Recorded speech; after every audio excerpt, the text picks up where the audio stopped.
katapatan sa aming buhay, Panginoon.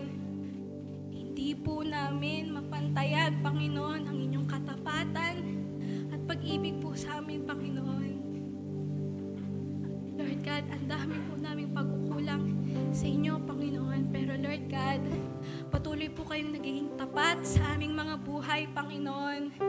Anumang panahon, Panginoon, anumang sitwasyon, Panginoon. Patuloy niyo po kaming binibigyan ng kagalakan, Panginoon. Hallelujah, Panginoon. Dahil ang iyong katapatan ay walang kapantay, Panginoon. Ang inyong pong pag-ibig sa amin, Lord God, ay hindi mapantayan, O Diyos. Wala po akong masabi, Panginoon. Our words is not enough, Panginoon, to express and to describe, Panginoon, ang inyong faithfulness, Panginoon. Hindi po sapat ang magagandang salita, Panginoon. Hindi po sapat, Lord God, kung maganda ang boses, kung magaling tumugtog, Panginoon. Pero Lord God, sana itong awitin na ito, Panginoon, ay maging isang magandang awitin at alay kulay sa inyo, Panginoon, dahil yun po, Lord God, ang karapat-dapat na ibigay sa inyo, Panginoon. Lord God, madami po kaming nais na i-surrender, nais na i-submit sa inyo, Panginoon. Pero more than that, we just want to praise you, Panginoon, because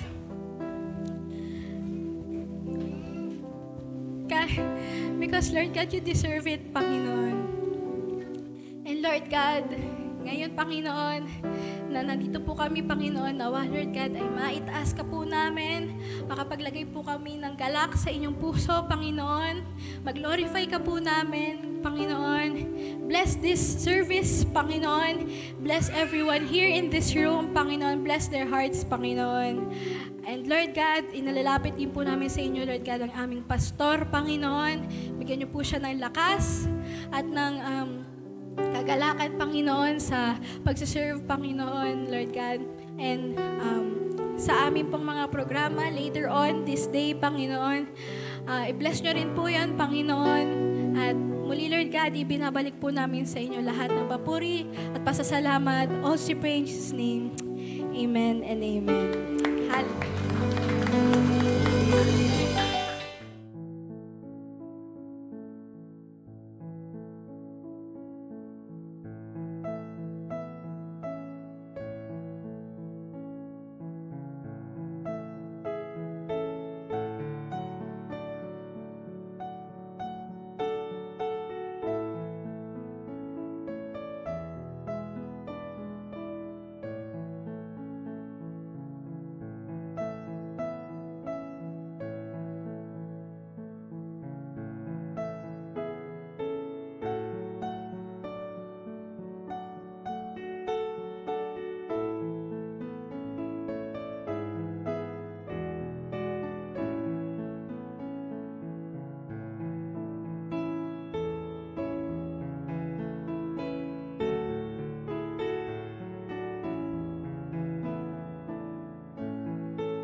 Sa inyong lahat. Good morning. Yan. Sige po. Pwede po bang humiram ng isang saglit na pagtingin sa inyo? Ayan. So, tingin naman po kayo sa akin. Ayan. Parang ayaw niyo po yata akong makita. Ayan. So, na-miss niyo po ba ako? Na-miss ko po kayo?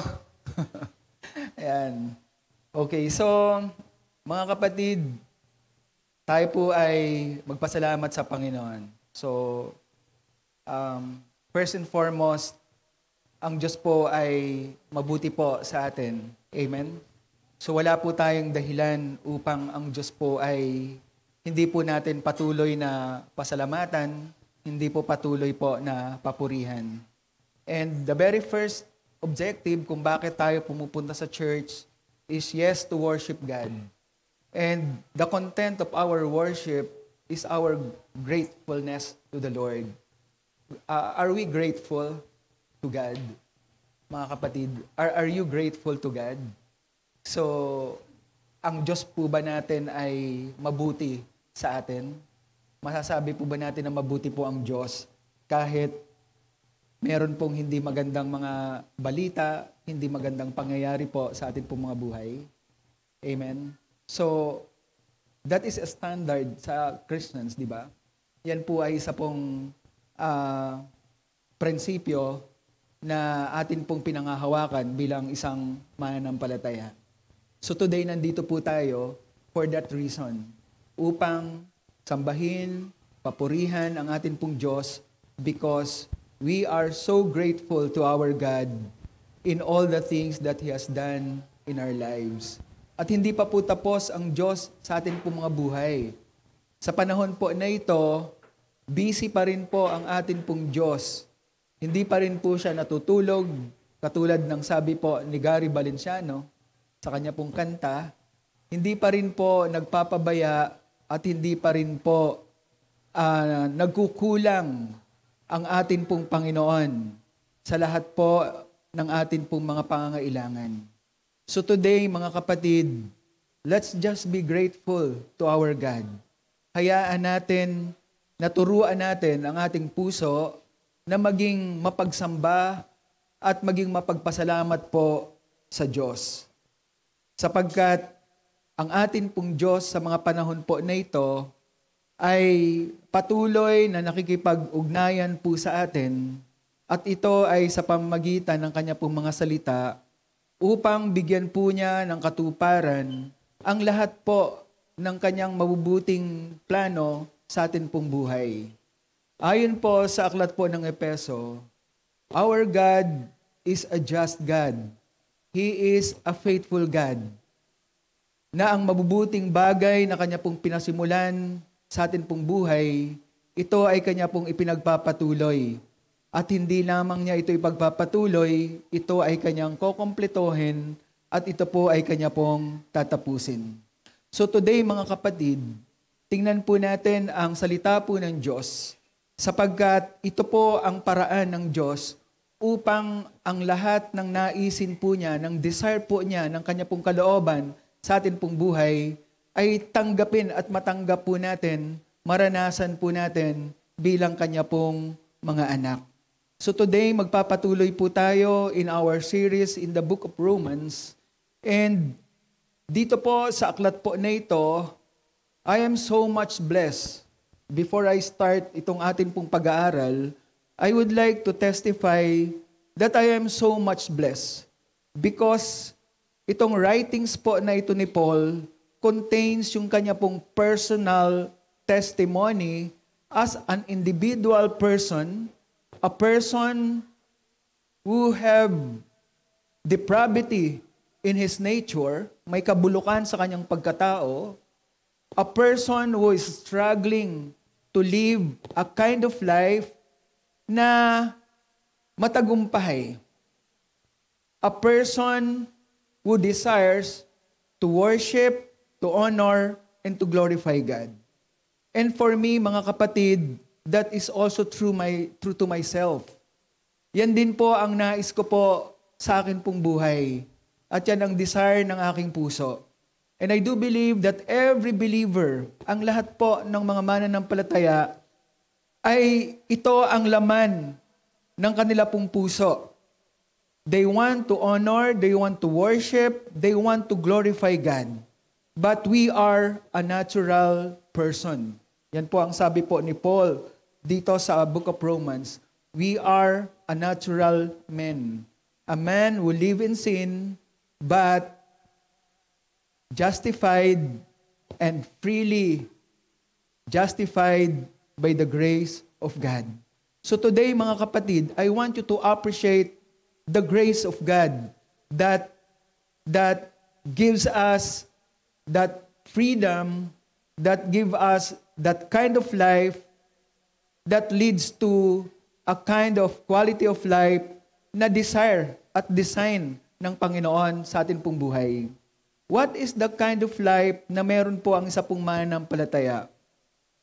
Dito po sa Book of Romans, nakita po natin that the kind of life na meron po ang isang mananampalataya is a kind of life that struggles against sin. Isang buhay na nakikipagbaka laban sa kasalanan. And there's a good news. Meron pong mabuting balita at meron pong mabuting itinuturo si Apostol Pablo about the truth of our lives.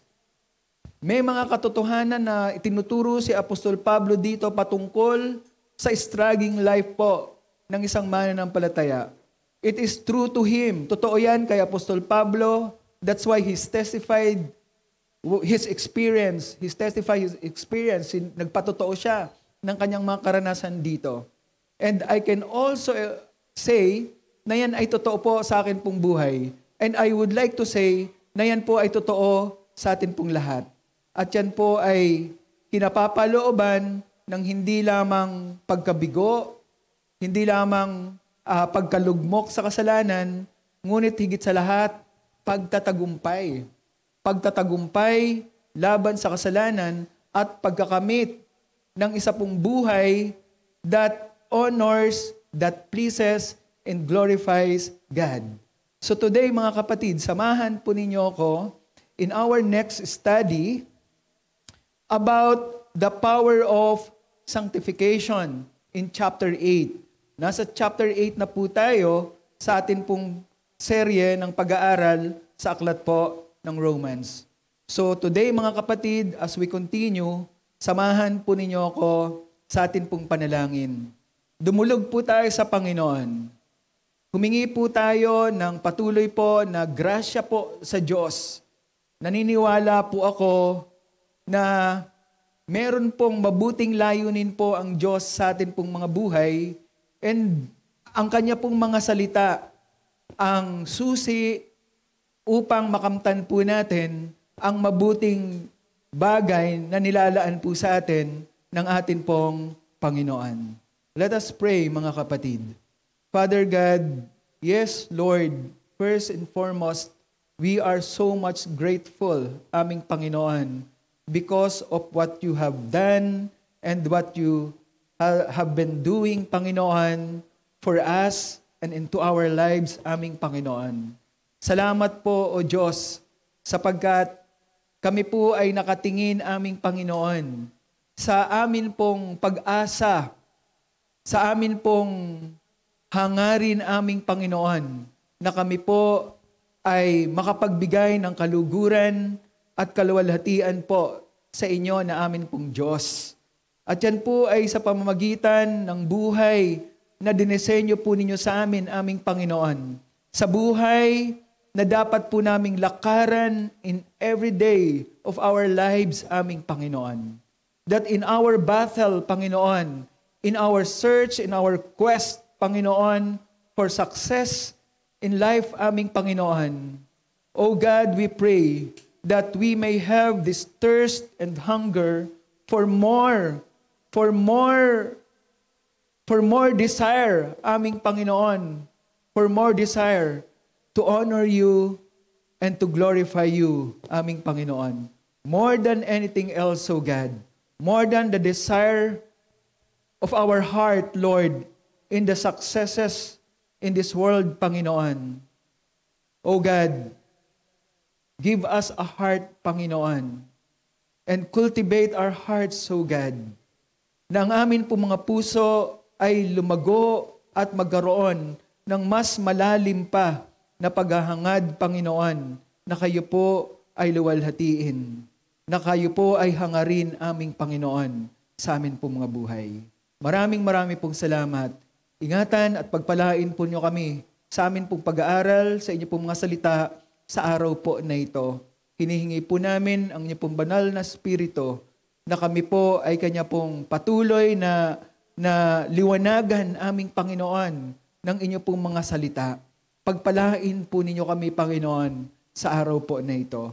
Maraming pong salamat, O Diyos, maging ang inyo pong lingkod, aming Panginoon, ay patuloy po na humihingi, Panginoon, ng grasya, ng karunungan, ng inyo pong pagpapala, Panginoon, sa mga aralin na amin pong ginagawa sa pagkakataon po na ito. Maraming pong salamat, O God. We just want, Lord, to honor you and to give you glory, Panginoon.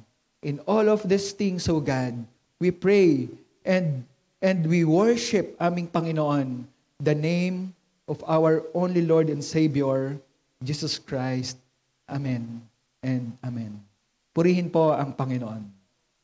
Again, I would like to bring this introduction, Panginoon, brethren, in our continued study dito po sa Romans chapter 8. Atin pong napag-aralan na si Paul, in bringing yung kanya pong mga arguments, yung kanya pong mga pagpapaliwanag sa kanya pong mga readers, hindi lamang po yung kanya pong personal testimony ang kanyang dinadala o ang kanya pong pinapatotoo, kundi siya po ay sumasagot sa mga importanteng tanong sa kaisipan ng kanya pong mga readers. At isa po sa mga napag-aralan po natin in chapter 7, verse 21 and 25, sinasagot po ni Pablo dito ang isang tanong that says, must a believer spend his whole life on earth prostrated by ongoing defeat to indwelling sin? Ang isa bang mananampalataya ay mabubuhay na lamang ng kanyang buong buhay dito sa daigdig na ito na prostrated at talunan dahil sa nananahan na kasalanan sa kanyang pagkatao? The second question is there no power provided to achieve victory? Wala ba talagang kapangyarihan ang isang mananampalataya para magtagumpay at makamtan ang isang maayos, peaceful, masagana, at glorifying, nakapagbibigay logod sa Diyos na buhay?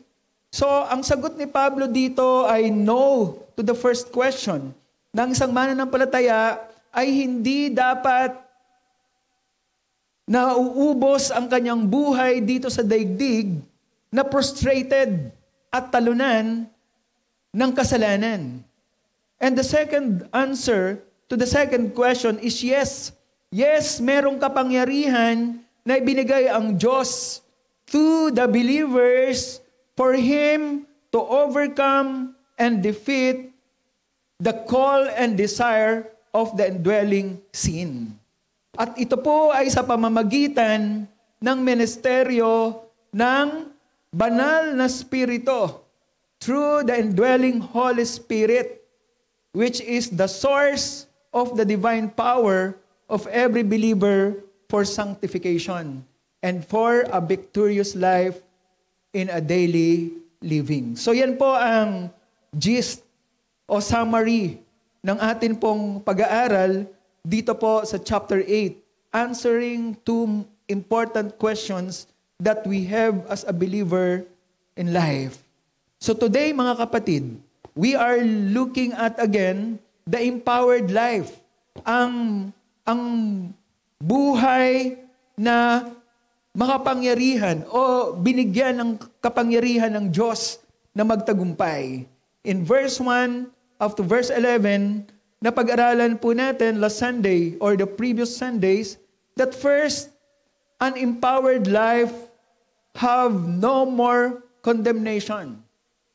So, ang kapangyarihan ng buhay na meron po tayo ngayon ay wala ng judgment, wala ng hatol. Alam niyo po ba, ang lahat po ng tao by default are losers. Why? By default, human are losers. We are losers because of the fall.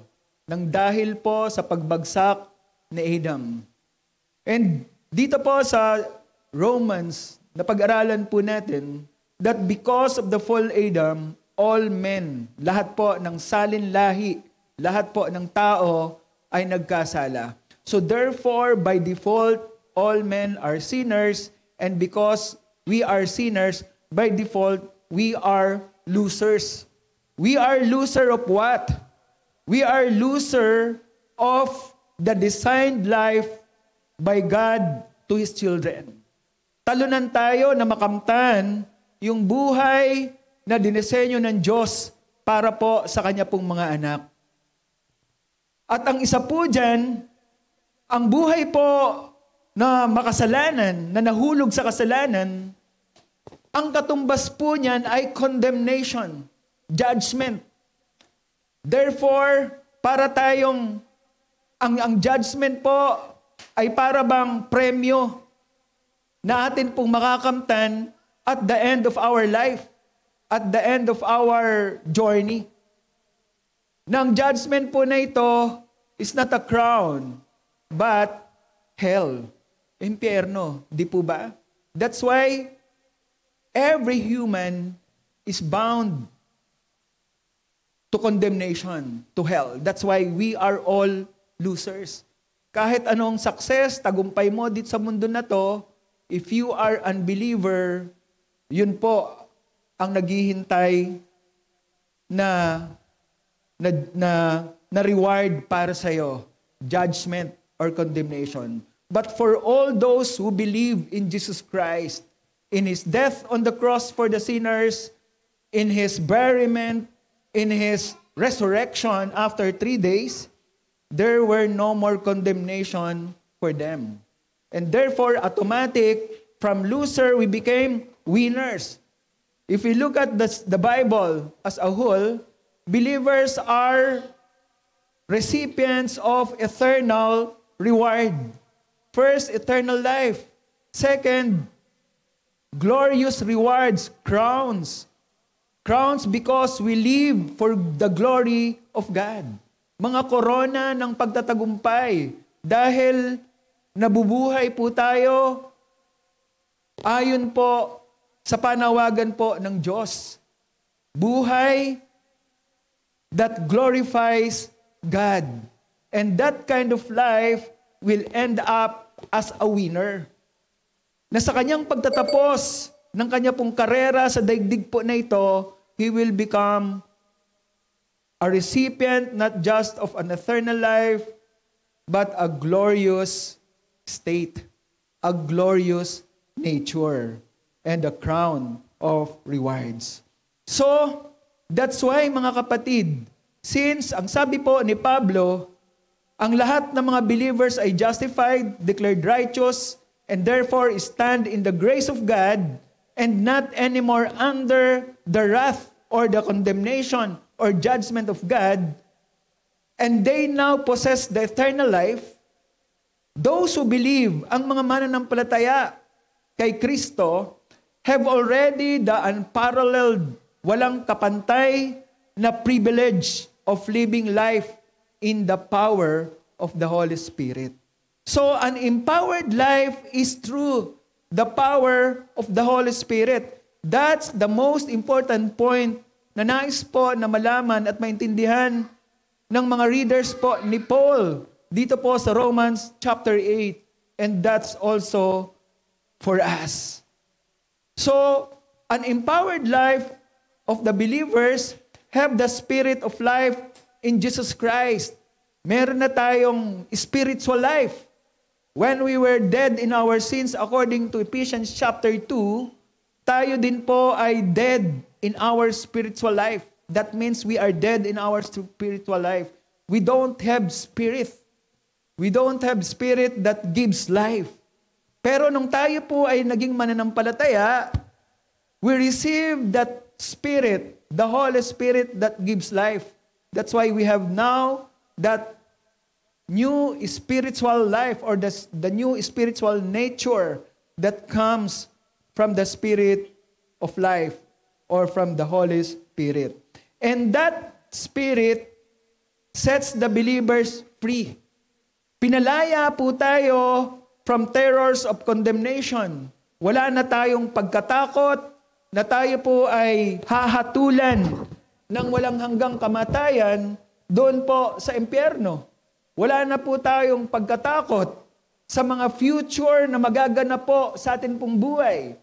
Hindi po tayo katulad po ng ibang paniniwala, ng ibang mga mananampalataya o ng ibang mga tumitingin sa Biblia na para bang tayo po ay isang itlog na iniingatan natin sa atin po mga kamay na hindi po ito malaglag. Sapagkat tayo po ay wala po sa isang feeble hand. Wala po tayo sa isang mahina at loose. Walang kakayanan, walang lakas na i-contain yung atin pong buhay na matagumpay, ligtas na buhay, sapagkat ang may hawak po nito ay isa pong makapangyarihang kamay po ng Diyos. Tayo po ay nasa kamay po ng isang makapangyarihang Diyos.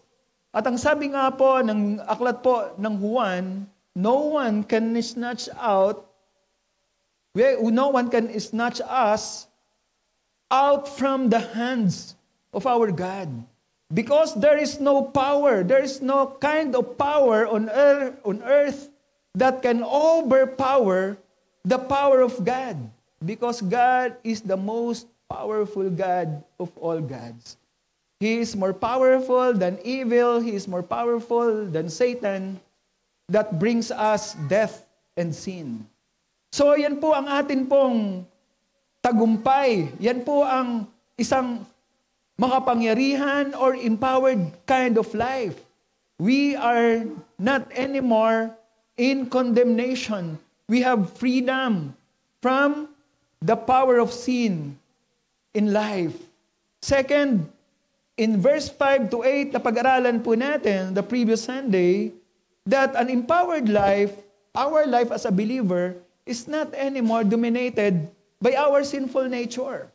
Yes, nung tayo po ay maligtas, hindi po inalis ng Diyos yung pagiging makasalanan po natin. That's why we still commit sin. Nagsisinungaling pa rin tayo, dinadaya pa rin natin yung ating pong kapwa. Nagkakamali po rin tayo sa ating pong mga misis, ating pong mga husband, and to anyone. Nagkakamali po tayo. But, the good news is hindi lang tayo merong indwelling sinful nature now, but we have also an indwelling spirit. We have also an indwelling Holy Spirit that is more, I would like to emphasize, that is more powerful than the indwelling sinful nature. That's the reason why believers cannot be dominated anymore by this old sinful nature. And that is true, mga kapatid, sa atin pong mga mananampalataya. And not to be dominated by sinful nature means yung mindset po natin should not be inclined anymore to the cravings, to the desire of sin. Sa totoo lang, nagde-desire pa rin tayo. Gusto pa rin natin yung mga kasalanan. Kasi sabi nga nila, walang beer in heaven. Di ba? Alam nyo na nasa Singapore ako, kasama ko yung anak ni Brother Romy. Mga Muslims po ang dominating religion sa Singapore. Sumakay po kami ng isang taxi and nagkukwentuhan po kami kaming tatlo, about our Christian life. Narinig kami ng driver. Sabi sa amin, mga Christian kayo, no? So, sabi niya, the reason why he don't like Christianity, sabi ng driver, is there's no beer in heaven. So, yes mga kapatid, so yung physical nature po natin is still crave and desire for sin. That's true. Pero the good news mga kapatid, there's an indwelling spiritual nature now in us. And that is more powerful. So that's why, yung mindset po natin, dapat hindi na po natin ina-entertain, hindi na po natin at kaya po natin yan dahil mas makapangyarihan po yung indwelling spirit po sa atin. Yung mindset po natin, hindi na po dapat natin ina-entertain yung mga bagay po that will bring us to sin. So that's how not to be dominated by our sinful nature. So believers should let the Spirit that leads to life and peace control his mind. Dapat bigyan po natin ng pagkakataon o ng space, mas malaking space sa isipan po natin, Yung banal na Espiritu Santo that convicts us against sin. Bigyan po natin ito ng mas malaking space sa atin pong isipan so that our mindset can be dominated by this indwelling Holy Spirit in us. But how, mga kapatid? But how? Paano ba tayo magkakaroon po o mabibigyan ng mas malaking space ang banal na Espiritu sa atin po mga isipan? How does Holy Spirit works in the lives of a believer? The truth of the matter, mga kapatid, is that the Holy Spirit works in our lives together with the Word of God. Kaya nga, ang sabi po ng salita ng Diyos, dapat ay hindi tayo malasing sa alak, kundi dapat ay malasing po tayo sa Espiritu. How is that? Yan po ay sa pamamagitan po ng salita po ng Diyos. We need to give more and more time ng atin pong isipan, ang laman po niya ay ang salita po ng Diyos. If we don't read the Bible, if we don't indulge ourselves into Bible study, into a deeper kind of Bible study, hindi po magkakaroon ng space sa atin pong isipan ang salita po ng Diyos. And therefore, the Holy Spirit is constrained in His work sa buhay po ng isa pong mananampalataya. So, ano po ang conclusion po natin? How we cannot be dominated by sinful nature. Believers, Christians, should be very cooperative po sa ministry at sa ginagawa ng banal na Espiritu Santo sa ating pong buhay. Ano po bang ginagawa ng Holy Spirit sa ating buhay? According to the book of John, the ministry of the Holy Spirit is to convict us. That's the first thing that we can experience, the conviction of the Holy Spirit. So we have that in our heart. Second is to desire. To desire the Spirit to be powerful, more powerful in our lives. And that is through our cooperation. By reading the Bible, by praying, by worshiping, and spending our extra time in service to God. Di po ba? So, kung ang atin pong buhay ay punong-puno po ng mga bagay po na maka-Diyos, mga bagay na para po sa Panginoon, attending Bible study instead of attending some unuseful po na mga events, dun po tayo magkakaroon ng much more space para ang banal na Espiritu Santo po can truly work in our lives. And today, mga kapatid, we are looking at verse 9 and verse 11 that says, the empowered life is empowered by the Spirit.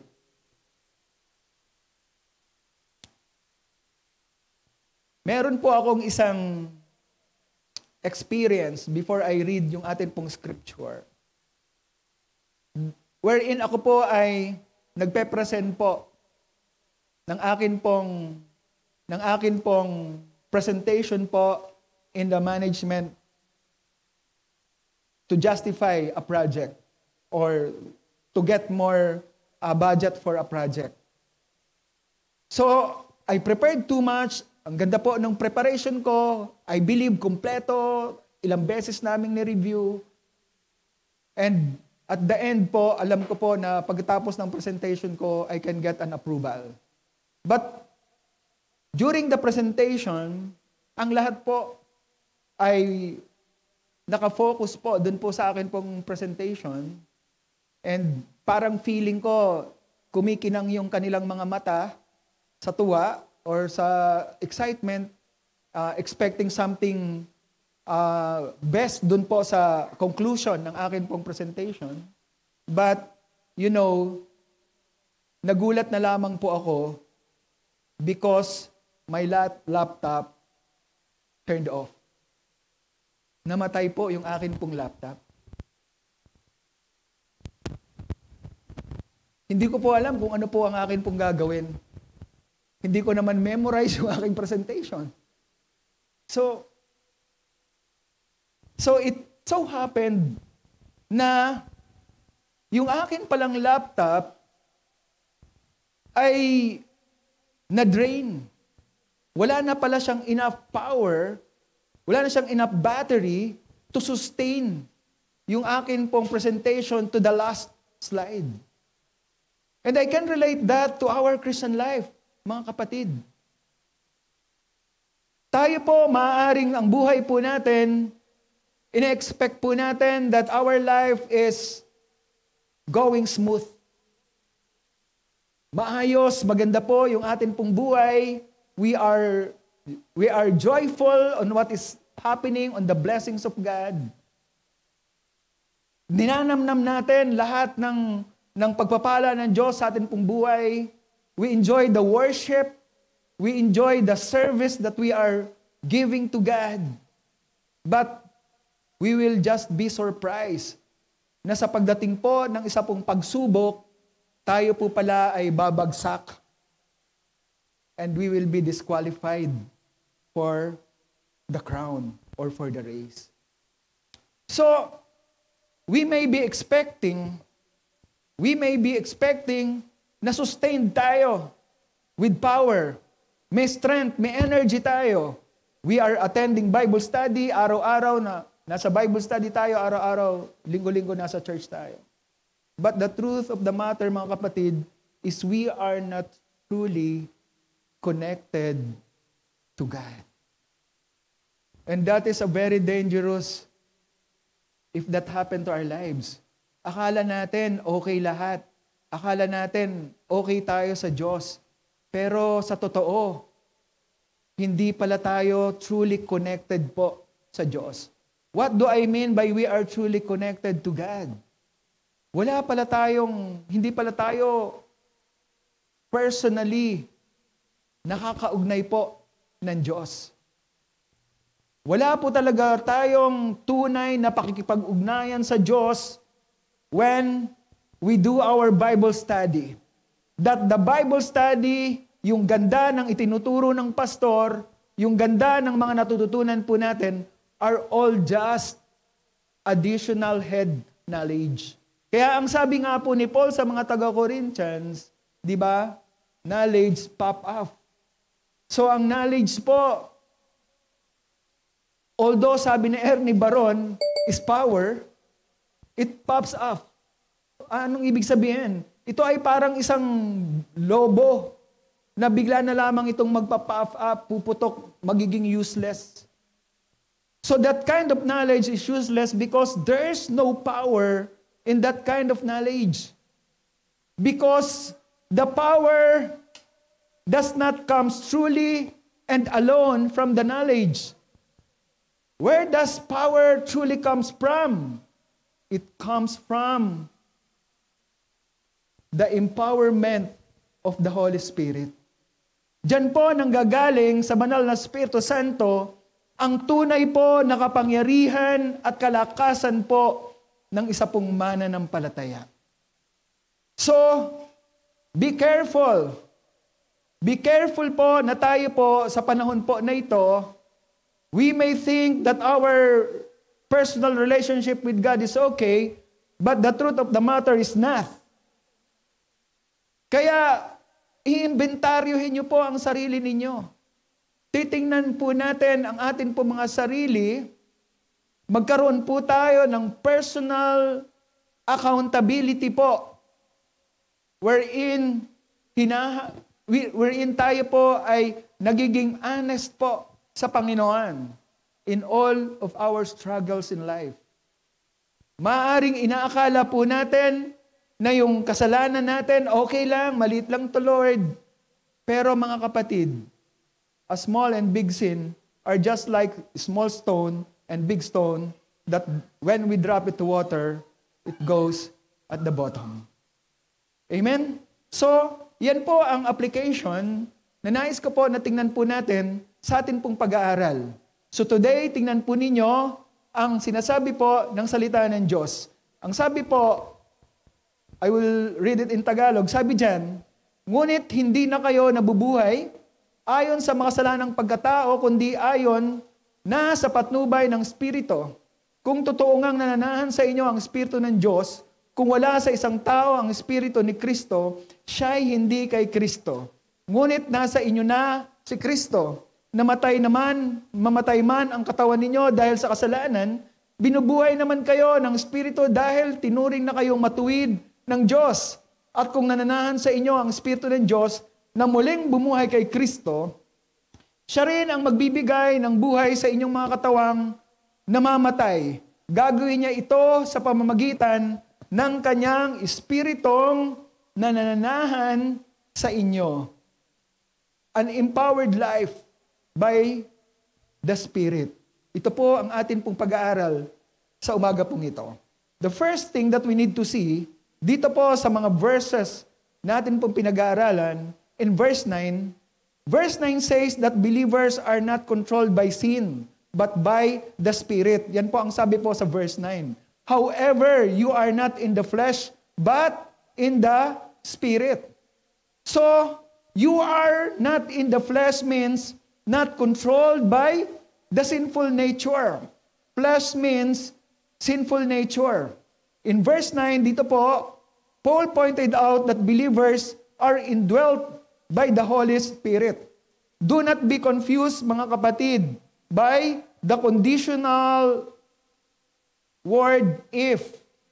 If indeed the Spirit of God dwells in you. So dito po, ang ibang mananampalataya ay nami-mislead in their understanding na ang Holy Spirit po ay umaalis sa kanila. Because of the word indeed. If indeed the Spirit of God dwells in you. Para bang sinasabi na pag wala sa'yo ang banal na Spirito o hindi ka indwelt or hindi ka infilled ng Holy Spirit, you don't have that power. You are not empowered by the Spirit. And to some extent, they believe that their salvation get lost. Hindi po yan ang ibig sabihin po niyan. Okay. Tingnan po natin. Ang salita pong if, the word if, is a conditional statement in which in Greek word, it is assumed to be true. So the word if should be understood as since or because. So kung ipaparaphrase po natin, itong sentence po na ito, sinasabi po dito, you are not in the flesh but in the Spirit because the Spirit of God dwells in you. Or since the Spirit of God dwells in you. So, the first thing that we need to see, tayo po ay indwelt by the Holy Spirit. And anyone that is indwelt by the Holy Spirit, sabi dito, you are not in the flesh but in the Spirit. It means we are not controlled by our sinful nature. May desire pa rin po tayo to sin. Pero that is not a controlling power to us. Kaya siyang i-overcome. Kaya siyang mapanalunan because we have that indwelling Spirit in our lives. So, that's the first truth na dapat po nating makita. You are not in the flesh.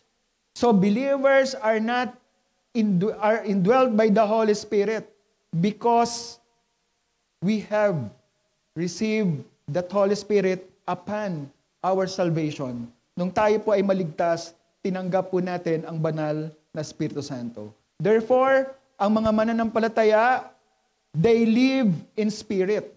Nabubuhay po tayo sa gabay, sa pangunguna, at sa tulong ng banal na Espiritu Santo. Nung tayo po ay na-born again, ang sinasabi po ni Paul dito, ang atin pong isipan, wala na po tayong isipan na kinokontrol po ng kasalanan. Ang isipan po natin ay pwede na po tayong mag-isip ng mga bagay po na maka-Diyos. Yung heart po natin, hindi lamang kasalanan ang desire nito. There is also an overaching desire to live or to go to make things that pleases our God. May laman na rin po ito na desire na nakakalugod po sa atin pong Diyos. So yun po ang dapat po nating palaguin. Yun po ang dapat po nating pangibabawin sa atin pong isip, sa atin pong puso, so that our action will follow after our desire. So tingnan po ninyo, ang sabi po ng salita ng Diyos in 1 John chapter 4 verse 16, by this we know that we remain in Him and He in us, because He has given to us His Spirit. So we remain in God and He in us. So the Him here is Jesus Christ. So a believer is not separated by sin with Jesus Christ. Hindi po nahihiwalay ng kasalanan ang isang mananampalataya sa Panginoon because He is in us. At ang Diyos po ay meron ding Espiritu na binigay sa atin. So Jesus Christ in us, the second person, and the third person, His Spirit is also in us. We have the mind of Christ. Ang ibig sabihin ng He is in us. Jesus is in us. We have the heart of Christ. And we have the desire like Christ. At meron po tayong power to act, to do, because of the Spirit that indwells in us. So we are empowered, mga kapatid. The second is the Holy Spirit that indwells us gives a believers a totally different quality of life.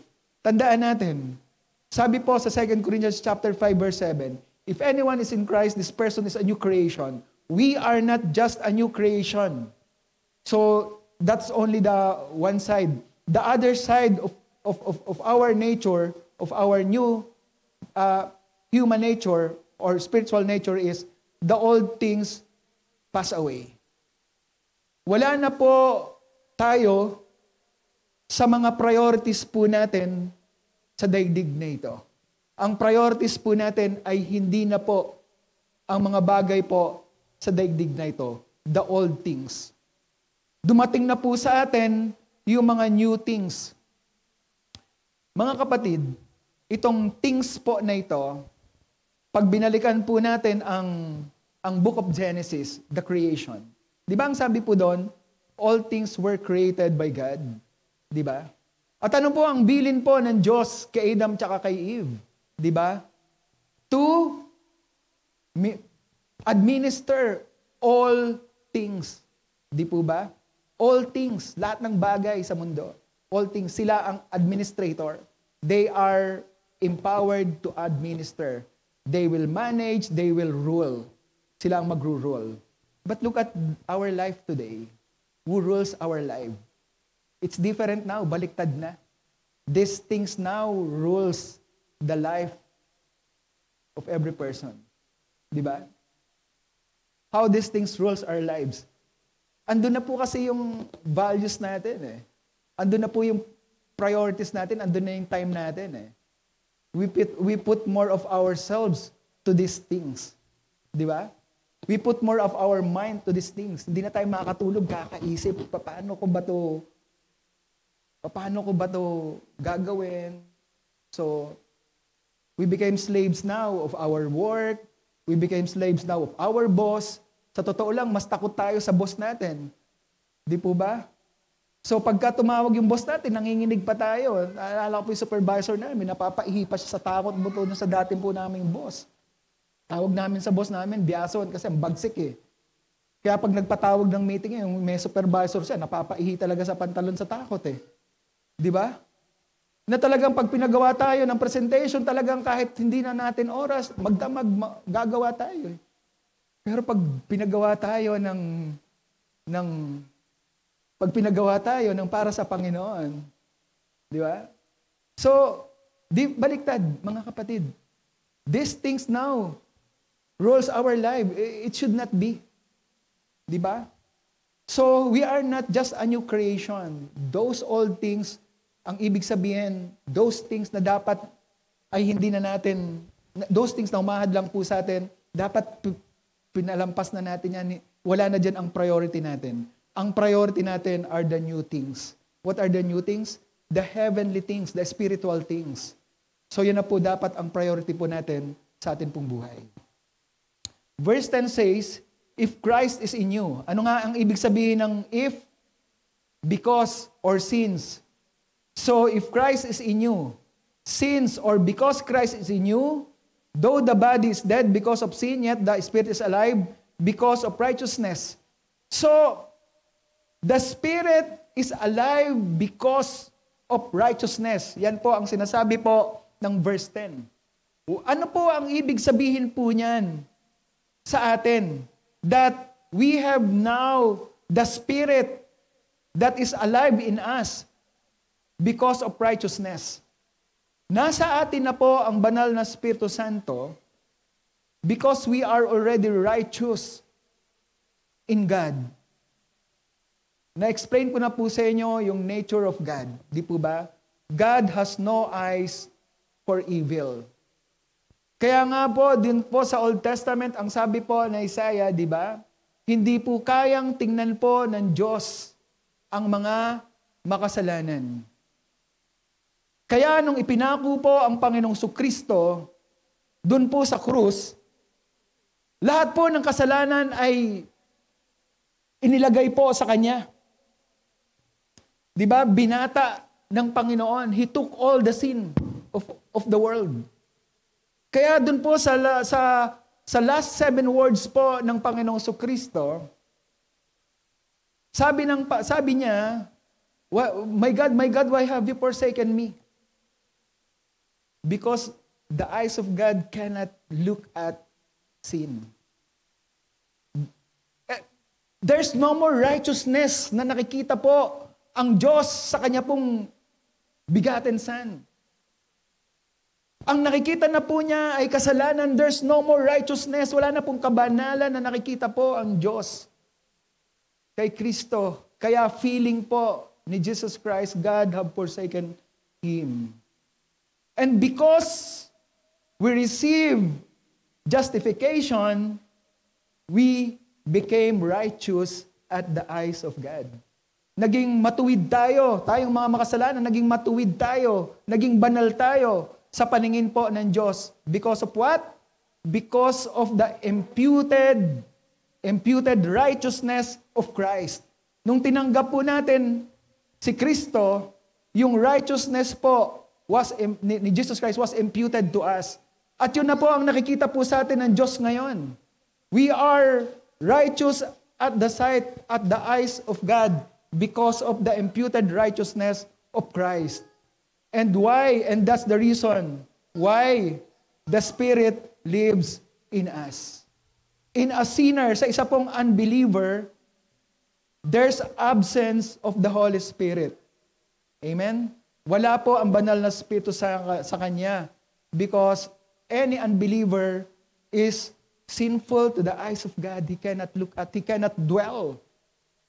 A holy God cannot dwell in unholy body. Di po ba? In unholy place.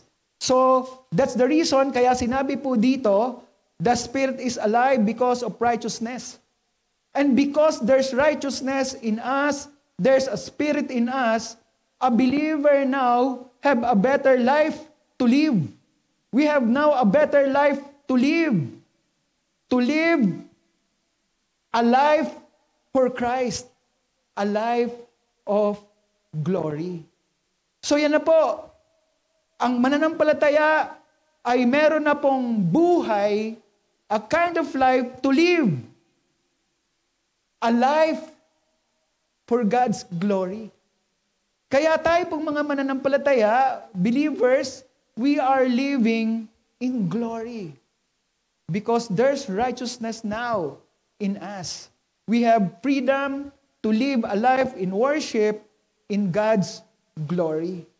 It's amazing, mga kapatid, because it's the greatest benefit na meron po tayo nung tayo po ay maging anak po ng Diyos. So, lahat po tayo are after the benefits of life. Di po ba? Minsan, naiinggit po tayo sa mga anak po nila Henry C. Sabi nila, itong mga anak na to were born with golden spoon on their mouth. Di ba? Pinangamanganak na mayroong mga golden spoon sa kanilang mga bibig. Sana all, sabi natin, di po ba? So, but mga kapatid, just be mindful of the kind of benefit na meron po tayo na mga anak po ng Diyos. I am glad na ako po ay anak ng Diyos at hindi po ako anak ni Henry C. Because I have this great benefit from the Lord. I have this kind of life, a life for God's glory. And that life is empowered by the Holy Spirit that lives in my body, that lives in me. So, kaya kahit itong katawan ko ay subject to decay, subject to death, mabubulok po itong katawan ko, mabibigo ako sa mga pangarap ko dito sa buhay because of sin. Itong katawan na to ay mababaliwala, mabubulok because it's bound to decay. But because of what Christ has done for me, and because of what Christ has done for every one of us, first, there's no more condemnation. Second, there's a new quality of life that we can live, empowered by the Holy Spirit, empowered by the most powerful third person of God. More powerful than sin, more powerful than the work of evil, more powerful than Satan.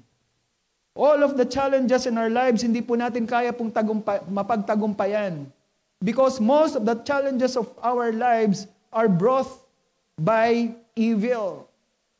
Dala ito ng kasakiman, dala ito ng paghahangad ng kapangyarihan. Sabi nga nila, 3G, guns, gold, and glory. Di ba? But all of this, mga kapatid, there's much more than this. Meron pa pong mas higit po dyan.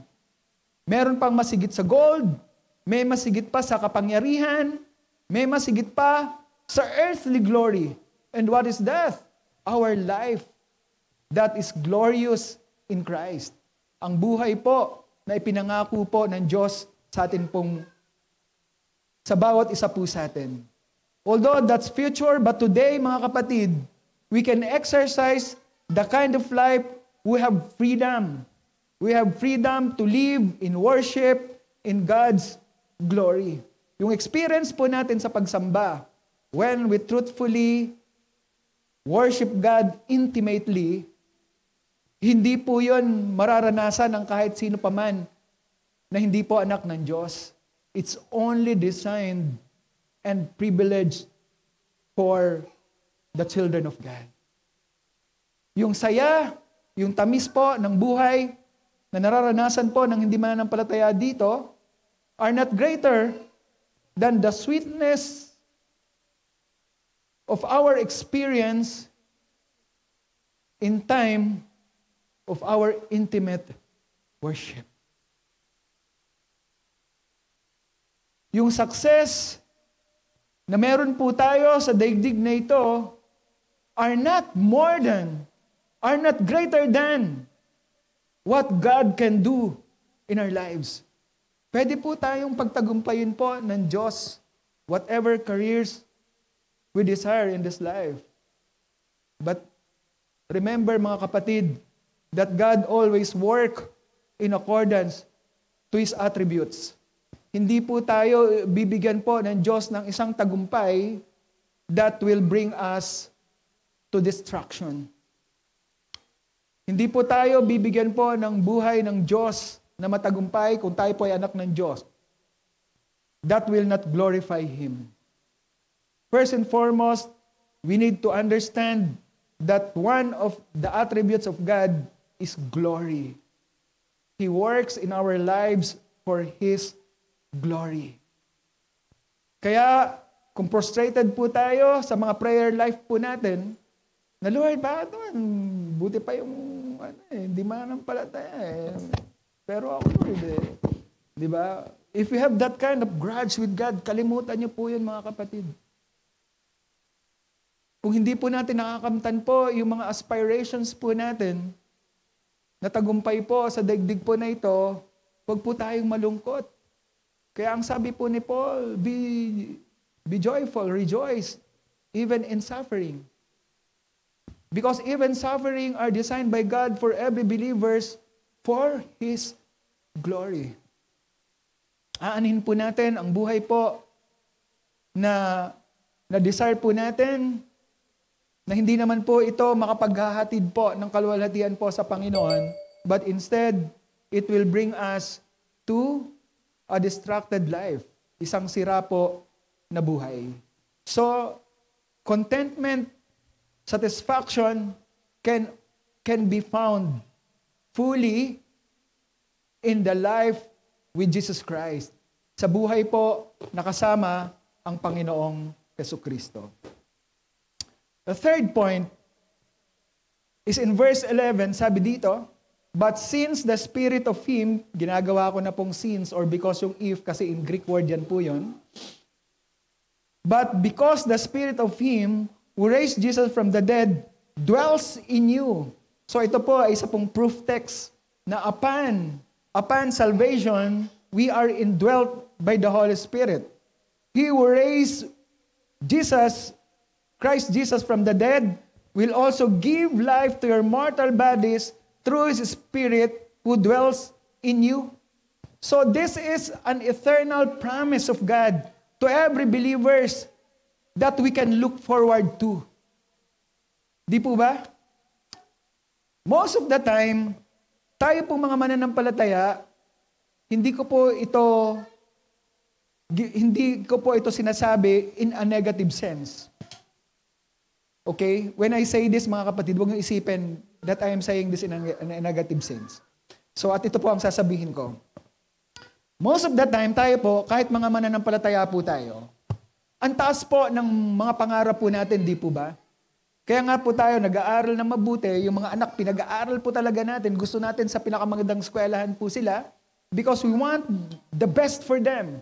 Because we want them to become the best person in our eyes, in our mind, and in our heart. We want to become the best. Gusto nating maging the best yung atin pong mga anak. And tayo po sa atin mga sarili, we also dream of something to become best. Best in class, best in our career, best in everything. So, yan po ay tama. That's why I would like to say na hindi po ito negative. Yan po ay tama. Sapagkat ang Diyos po is a God of goodness. One attribute of God is that He is good.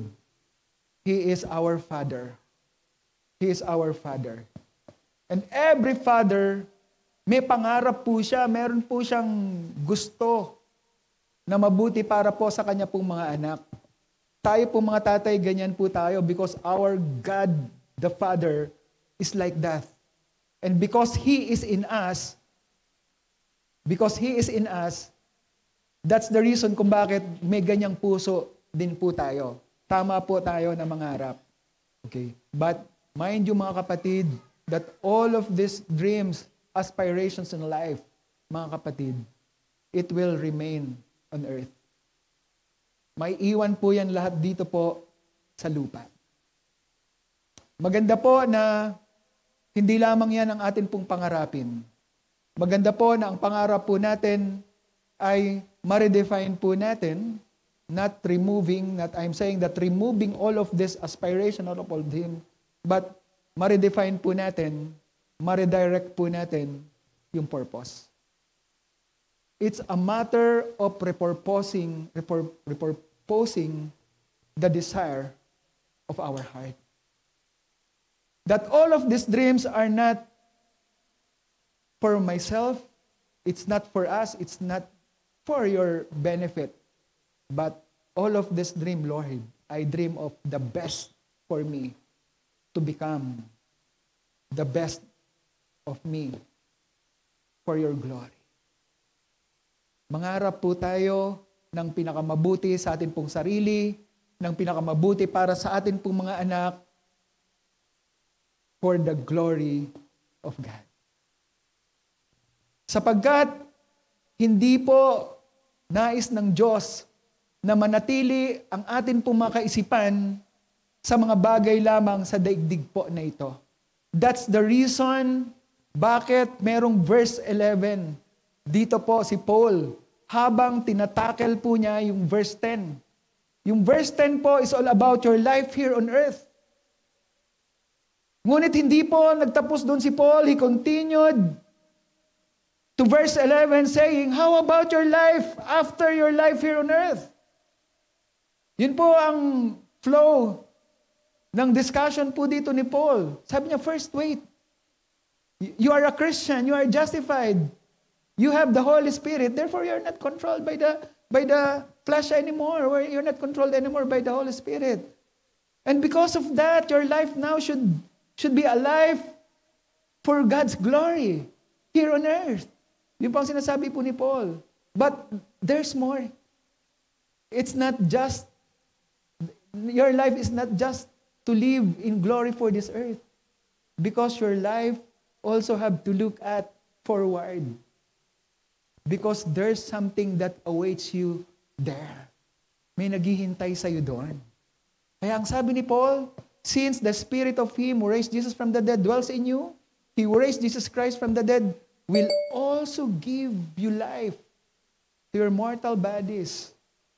So He speaks about the mortal bodies that will get decay. Just the same with our dreams. Lahat ng mga bagay na pangarap natin dito sa lupa, panglupa lang po yun. May iwan po yan dito. Yung katawan natin, mabubulok, mamamatay, hanggang dito lang po yan. Pero sabi ni Paul, tingnan mo, dahil ikaw ay merong spirito who raised Jesus from the dead. Imagine, the power of this Spirit have the power to raise Jesus from the dead. Diba? Anong sabi ni Paul sa epistles? Yung kapangyarihan na bumuhay kay Kristo mula sa kamatayan ay isa ring kapangyarihan na bubuhay sa atin in the future. And that is the power of God. So, verse 11 is a proof text on the doctrine of Trinity. Inseparable po ang banal na Espiritu Santo in the Godhead because there's only one God in three persons. And they work with each other with one purpose. So makikita po natin dito yung kapangyarihan na bumuhay po sa second person of God nung ito po ay namatay is the Father and the Holy Spirit. So Paul reminded us na ang ating pong katawan, yes, mabubulok, maiiwan, yung mga pangarap po natin dito, mababaliwala, maiiwan sa lupa. Pero hindi tayo dapat ma-despair. Hindi po tayo dapat malungkot. Because the truth of the matter tells us that the Holy Spirit that indwells our body is a guarantee that we will be raised from the dead. Na tayo ay mabubuhay na mag-uli kung paano si Kristo ay nabuhay mula sa kamatayan. That this power, this Spirit, will also give life to our mortal bodies in the future. This will be the final act of redemption, kung saan yung atin pong katawan na nabulok, na namatay, will be given a new life. A life with glory.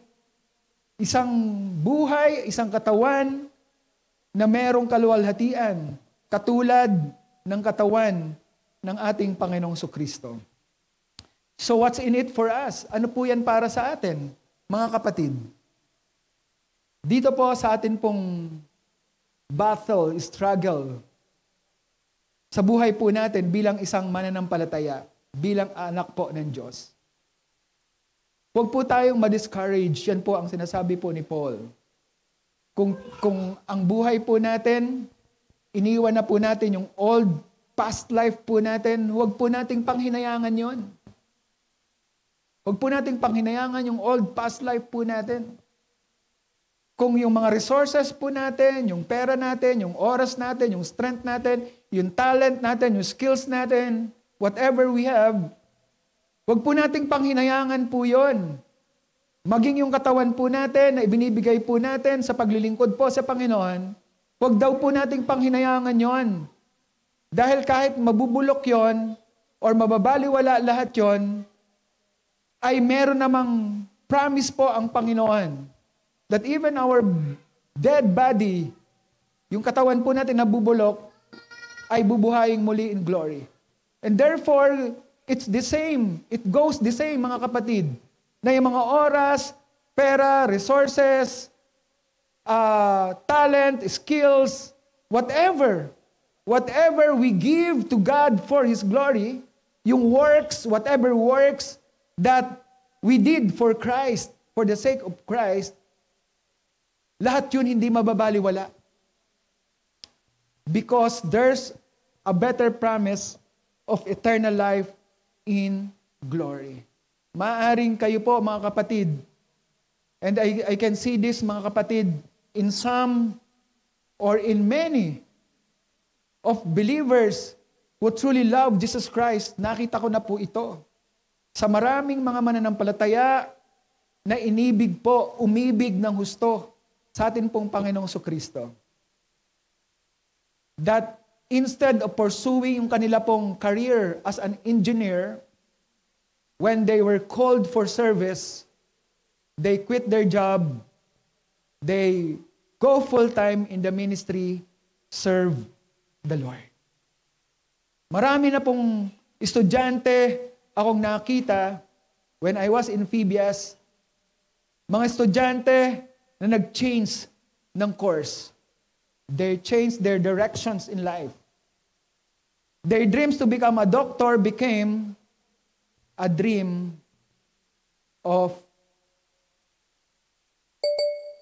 pastoring a church. Dahil yung mga estudyante po doon sa Phoebias, pag doon ka po nag-aral, yung first 2 years mo are parang yun po ay time para makapag-isip kang mabuti kung ano talaga yung direksyon ng buhay mo. Before you go to your masteral, parang yung general first 2 years nila is about directing your life. So kung ikaw ay magdodoktor, yung first 2 years mo, we'll talk about yung spiritual life mo, yung purpose in life mo. And after that, you have to decide, magme-medicine ka ba talaga or what? Many students change their course because they found that they love God, that they love Jesus Christ more than their love of their dreams. So, bakit kailangan po nating tingnan po yung atin pong pagmamahal sa atin pong Panginoon? Bakit kinakailangan po natin na bigyan po ng puwang sa atin pong puso, inventorize, check the love of our heart? Many change their course because of their love for Jesus Christ. At ito po ang sabi po ng Panginoon to His disciples whoever wants to follow me, di ba? You need to take up your cross and follow me. In other parallel verse, those who love his mother, his father, more than me, ang sabi ng Panginoon, cannot be my disciples. That's a premise of discipleship. Ang pagmamahal po natin ay hindi po dapat hihigit sa ano pa mang bagay sa daigdig po na ito. Yung pagmamahal po natin kay Kristo ang dapat na mas higit pa kaysa pagmamahal po natin sa ano pa mang bagay sa daigdig po na ito. And that's a kind of life with a better promise of eternal glory pagharap po natin sa atin pong Panginoon. Tinitiyak po ni Apostol Pablo sa mga taga-Korinto who are recipient of the gospel of salvation. Saan po natin matatagpuan ang gospel of salvation? 1 Corinthians chapter 15, verse 1 to 4. Namatay si Kristo para sa iyong mga kasalanan, inilibing, nabuhay, pagtapos ng 3 araw. At sabi doon, dahil sa pagtanggap ninyo at pananampalataya dyan, sabi niya sa mga taga-Korinto, kayo ay naligtas. And after na ma-emphasize, masabi po ni Apostol Pablo yung dahilan ng kanila pong kaligtasan, ay yung muling pagkabuhay ng ating pong Panginoong Kristo. Sa verse 42, sinabi ng Panginoon, so also is sinabi ni Paul, so also the resurrection of the dead. So ganun din, meron ding muling pagkabuhay ang mga patay. Dahil sa pagsampalataya ninyo, sa muling pagkabuhay ng Panginoon, kayo man ay meron ding muling pagkabuhay. Yun po ang sinasabi po ni Paul. That your body will be raised imperishable. Ang katawan ninyo ay mabubuhay na mag-uli nang walang pagkabulok. Yung katawan ninyo, that is, yung pagkatao ninyo that is sown in dishonor, walang honor, it will be raised in glory.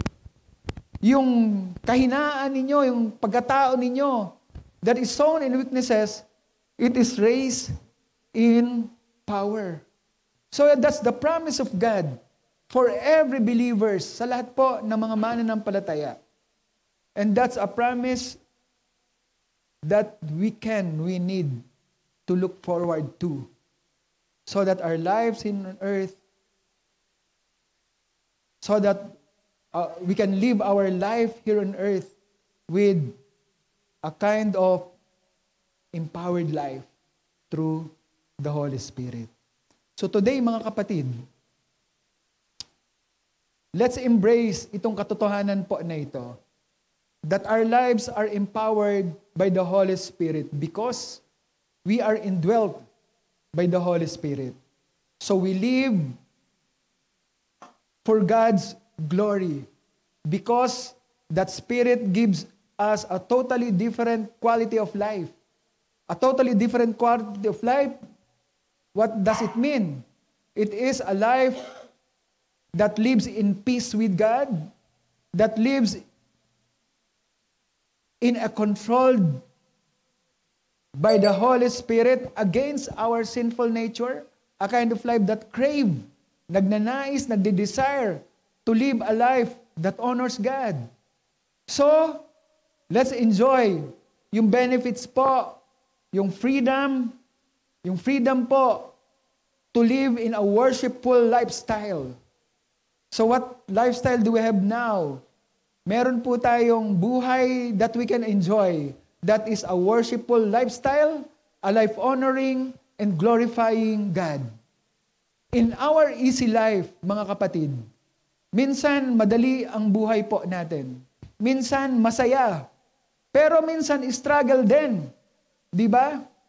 Ang sabi po ni Paul, in that case, look forward to the great promise of God. Huwag kang ma-discourage na magpatuloy ka sa buhay na nagbibigay luwalhati sa Diyos. When life becomes rough, pag naging mahirap po ang buhay, the greatest encouragement that we have is the great promise of God of an eternal life that is raised in glory and power. Lahat po ng sakit, lahat po ng atin pong problema, lahat po ng atin pong karamdaman, mapapalitan po ito ng isang buhay po na meron pong kaluwalhatian. And ito po ay dapat po nating palaguin ang desire. Palaguin po natin, dapat ang desire po natin ito. To see that life in the future, that we will be raised in glory and power.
That glorifies our God and our Savior, O Lord. Salamat po aming Panginoon for giving us, O God, that kind of life aming Panginoon. And today, aming Panginoon, O God, kami po ay patuloy po na lumalapit po, Panginoon. At kami po, Diyos, ay humihingi ng inyo pong patuloy po na grasya sa aming pong mga buhay, aming Panginoon. Na inyo pong pagpalain po kami, Panginoon, sa aspeto po, Panginoon, ng aming pong spiritual na buhay, aming Panginoon. Less of our earthly life, O God, but more of our spiritual life, aming Panginoon. Because that's the true blessings, O God, that's the true power, Panginoon, that we need, Panginoon, in our life today, Panginoon, here on earth, while waiting, Panginoon, for the promised glory, Panginoon, na hatid po ninyo sa aming pong buhay, sa inyo pong muling pagbabalik, aming Panginoon, and when we see you face to face, aming Panginoon. Salamat po, Diyos. Pagpalain po ninyo ang aking pong mga patiran, ang mga salita na aming pong napag-aralan, Panginoon. Pagpalain po ninyo ito, ingatan po ito sa aming pong mga puso, aming Panginoon. Salamat po, aming Ama, sa inyo ang lahat ng papuri at ang lahat po ng pagluwalhati. Salamat po, O Diyos. Ang lahat po ng ito ay dalangin po namin sa pangalan ng aming Panginoong Jesus. Amen. And amen. Purihin po ang So, a reminder lang po, prayer meeting po natin next Sunday. So, please be prepared po. Magkaroon po tayo ng mahabang pag-uusap next Sunday ay scheduled 2 to 5. So please, mga kapatid, once a month na lang po tayo nagkakatipon sa panalangin. Huwag po natin pong pabayaan na mamiss po natin itong gawain po na ito. Maraming salamat.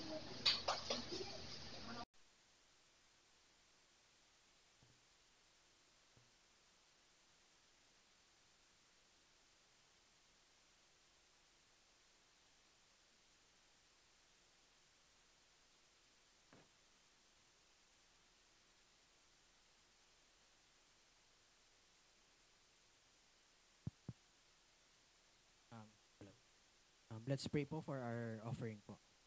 Heavenly Father, thank you for this day po.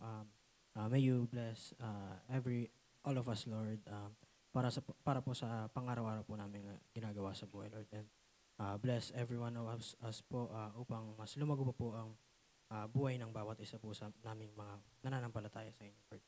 Hindi lang po sa aming pangangailangan financial po, ngunit pati na rin po sa aming physical, emotional, mental, and spiritual po, Lord. We also pray po, Lord, that you keep on guiding us po. Patnubayan niyo po ang bawat isa po sa amin, sa aming mga ginagawa po at mga gagawin pa po sa buhay, Lord. Para po kami po ay mag-grow pa and to improve po ang mga ginagawa po. Ang aming pong mga mailigong po sa aming offertory is pagpalain niyo po, Lord, at pagpalain niyo po at ito po ay para sa inyo, Lord, at sa inyong bahay sambahan, Lord. In Jesus' name, amen.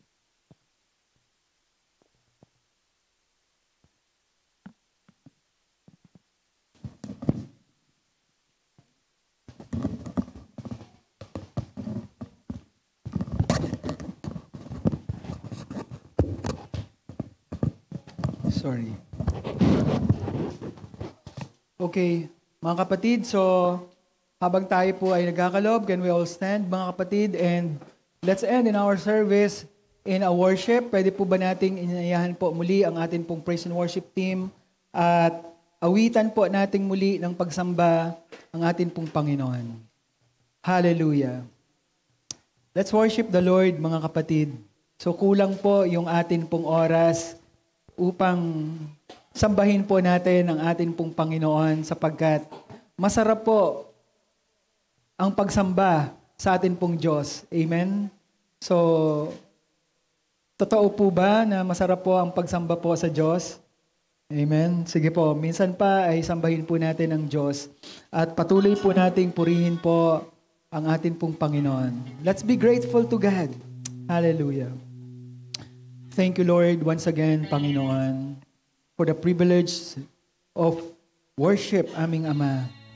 At sa oras po na ito, hayaan po ninyo na ang amin pong puso, aming Panginoon, ay mag-express ng amin pong taus-puso po na kagalakan at taus-puso po na pagsamba sa inyo na amin pong Diyos, amin pong Panginoon. Hallelujah. Thank you, Lord, for you are such a wonderful God, O Lord.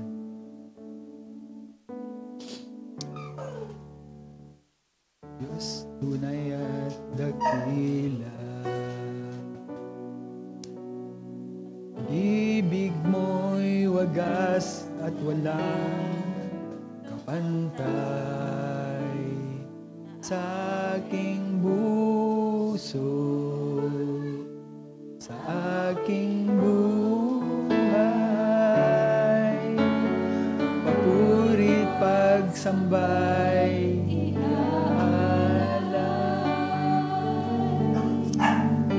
yes. Amen, Lord. Let's give ourselves a freedom to worship the Lord. Palayain po natin yung desire ng ating pong mga puso na sambahin po ang Diyos. Hallelujah. Kapatan mo, O Diyos, tunay at dakila. Thank you, Lord. Salamat. Ang pag-ibig Ibig mo'y wagas at walang kapantay sa aking puso, sa aking buhay, papuri pagsambay, iaalay. Bukas noon,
O Lord.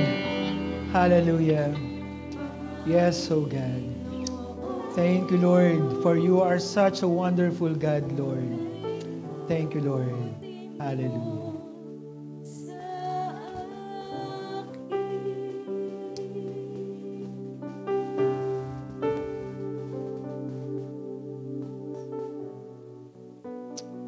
Thank you, Jesus.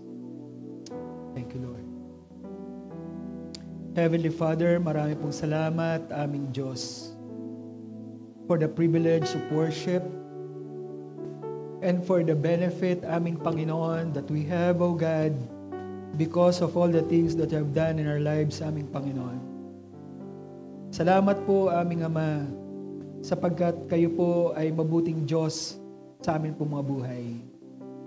Panginoon, ang inyo po mga salita ay patuloy po na nagtuturo po sa amin, Panginoon, ng isa pong empowered life, isa pong matagumpay na buhay, aming Panginoon, sa tulong ng banal na Espiritu, aming Ama. And today, O God, nais po namin, Panginoon, na tingnan po ninyo ang amin pong mga kalagayan. Tingnan po ninyo, O Diyos, ang kaabalahan po ng amin pong mga buhay. Look at, Lord, the time that we spend, Panginoon, in the activities of this world, aming Panginoon. Teach us, O God, to desire, Panginoon. Teach us our heart, O God, to love you more. To desire, Panginoon, to give you more, Panginoon. To give more of our time, to give more values, aming Panginoon, to the heavenly things, Panginoon. To give priorities, Panginoon, in worship. Teach us, Lord. Correct us, O God.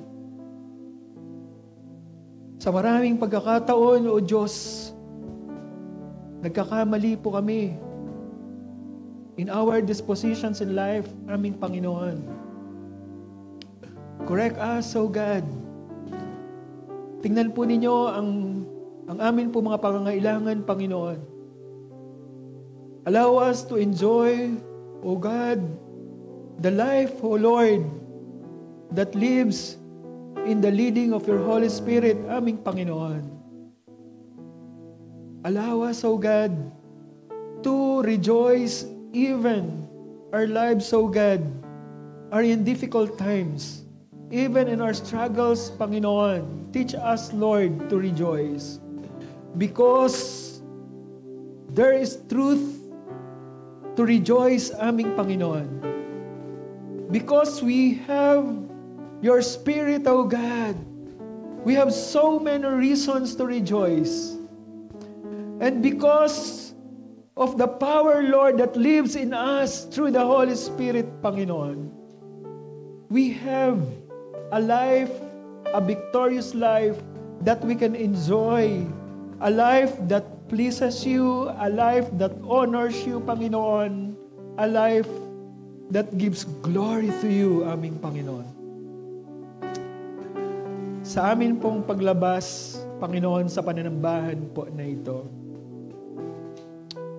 nais po namin na magkaroon ng bagong kaisipan, Panginoon. That tomorrow, Panginoon, we will start our day with you, aming Panginoon. We will go back to our prayer time. We'll go back to our day where days are for Jesus Christ, where days are for the glory of our God and Savior. We'll move forward, we'll step forward, Panginoon, to the designed life na ibinigay po niyo sa amin according, Panginoon, to your plans to every one of us. Alam po namin, Panginoon, that our plans are not better than your plan. Your plans are greater than what we have, aming Panginoon. So please, O God, allow us, Panginoon, to find true ways, aming Panginoon, to pursue, Panginoon, to seek, Panginoon, the kind of life, Lord, that you want us to be, aming Panginoon. Pagpalain po ninyo, aming Panginoon, ang aking po mga kapatid, Panginoon, whatever plans they have today, Panginoon, hayaan po ninyo that they may enjoy your presence, aming Panginoon, that they may enjoy, O God, the presence of your Holy Spirit, aming Panginoon. Maraming pong salamat, O Diyos. We just want, Lord, to give you all the praises, to give you the honor, and to give back all the glory. In the name of our Lord and Savior, Jesus Christ, it is our prayer. Amen and amen. Purihin po ang Panginoon.